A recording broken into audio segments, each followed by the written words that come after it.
Texas, the home of cowboys, oilmen, and the horse.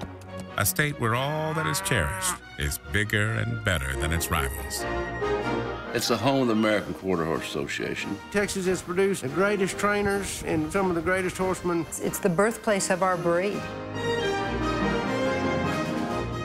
Be it quarter horses or thoroughbreds, the horse racing industry is an institution in Texas.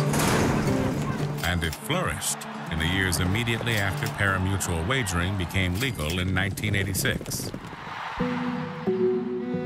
But in recent years, intense competition from neighboring states with alternative gaming and bigger and better purses has set the Texas horse racing industry on a steady downhill course. Our industry is certainly struggling right now. Danny Pish has been a Texas thoroughbred trainer for the better part of 26 years. He says his operation has weathered ups and downs, but nothing like what is currently happening in his home state, where most of his counterparts have had to relocate or expand operations into other states to stay afloat. Well, it's bad enough that everybody asks me how I still do it. Anyone else that's exclusively here is pretty much hanging on by their fingertips. Janet Van Beber James is a Texan who says she held on as long as she could, but eventually had to relocate. The biggest problem is what was going on in the adjacent states. Because Texas didn't have the influx of capital where New Mexico, Oklahoma, and Louisiana all had the alternative gaming, the population of Texas was going out of state to play their games. And it made Texas racing kind of dry up on the vine. So for a trainer such as myself and for my owners who support their horses based on the income that they generate in the purse monies, we had to go elsewhere.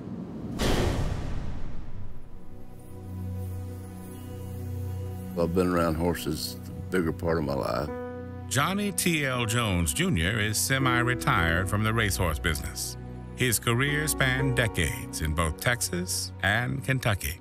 I was on the dates committee for the Breeders' Cup, and we got the Breeders' Cup to Lone Star. And we're not just sitting on our hands, we're letting the surrounding state bleed us.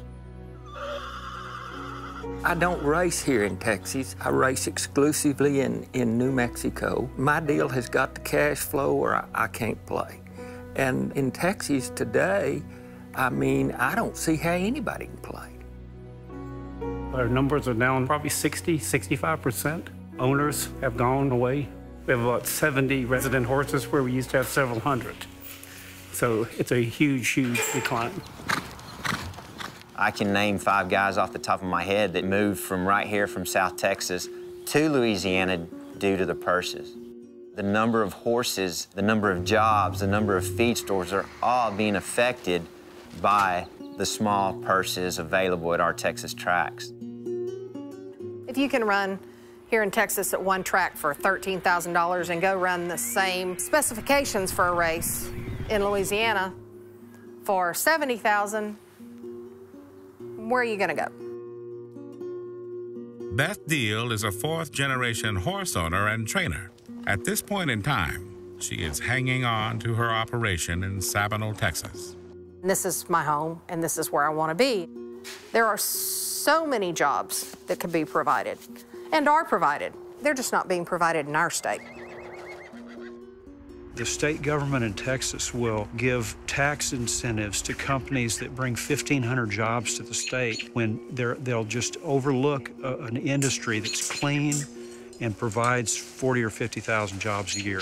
I've never understood that. They give away taxes, they give away everything to try to get businesses and create jobs. At one time, there were 92,000 jobs in Texas related to the ag and horse industry. But that's a lot. The amount of money that leaves the state and goes elsewhere is unbelievable. The horse industry is absolutely crucial. It's a very important part of our business here at Producers Cooperative. Horse racing brings big business and a lot of consumers to our agricultural industry. The mecca of the horse world was Lexington, Kentucky. And over time, because their legislators haven't reacted to the competition of gaming that encircle them, they're not the center of the world anymore. But there is hope for the horse racing industry. Historical racing terminals that originated in Arkansas and saved the industry there are now being used in Kentucky. Kentucky had the opportunity, and it's done very well. On this historical racing terminal, you actually are viewing a historical race. Historical racing terminals are not slot machines. When you place a bet, you're basing on a historical horse race that's already been raced. It's viewed as an extension of pari-mutuels, which is already legal. It's just an improved, updated technology of betting, looking at your racing form and making a bet on a previously run race. I'm going to look through the racing forms and find which horses I think are best. So you can choose which horses you're going to pick. You're actually making an informed decision. But it's no different than betting on a live horse race, a simulcast race, or this. It's the same thing. It's not an expansion of gaming in that you're betting on a pari-mutuel horse race at a pari-mutuel racetrack. It helps everything because if you get the purses up, then you get more horses. And they have contributed to the purses all over Kentucky. I don't think you can make everybody happy right away, but I think that we've got to just make a step forward. Because if we don't make a step forward, we're going to be so far out of it. Everything's going to be shut down in that industry. We're not going to have a shot at making another step. If they don't do something in the state to generate more money for purses, Texas isn't going to survive. I hate to think how close it is to the end, because I just know so many people who can't go any further. I don't see that there's anything that can revive racing unless it's competing with the surrounding states. The racing quarter horse industry is my life. It's probably our last opportunity to keep racing in Texas. Horse racing belongs in Texas.